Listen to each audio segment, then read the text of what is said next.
เรามาซื้อขนมร้านที่ไม่ใช่ร้านเราลงไปอมน้ำมันป่าล้างมือ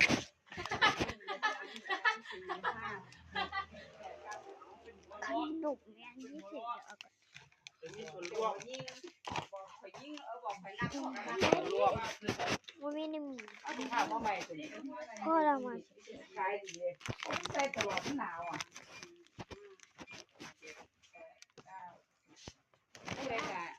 ผู้ใดก็ถามหาแต่สีดำเว้ยจัดนัก ย่า เลยฮะ ทำท่าเป็นติ๊กให้หน่อย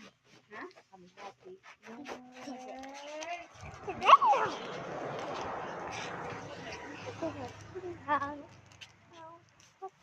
ป๊า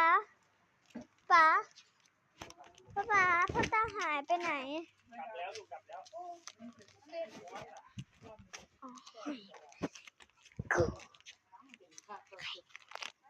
มา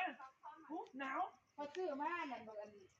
ซื้อมาหน่อยนึงมันบอก40 บาทโลละ3 บาท2 โลจะอยากฟังซื้อว่าซื้ออย่างบอว่าสั่นมันซื้อว่าอีหยังเขารักรอซื้อเป็นแถวเนาะอันที่ว่าคือติดต่อซื้อว่าน่ะอยากติดต่อว่าสั่นโอ้อยากติดต่อผมซื้อก็ได้แต่ถ้ากระทั่งมาซื้อต้องซื้อมาจากติดต่อ พี่เจ๊เพื่อนเราด้วย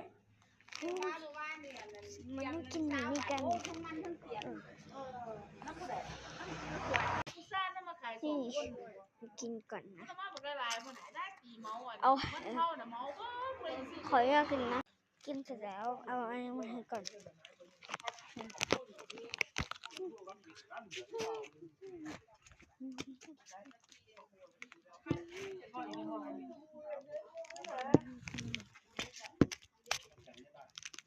เดียวเพิ่ง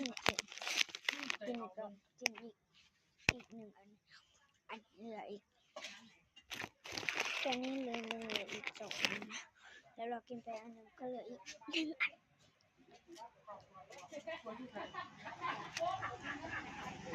ยังเป็นไรถ้าจะดับคอมเมนต์บอกด้วยโอเค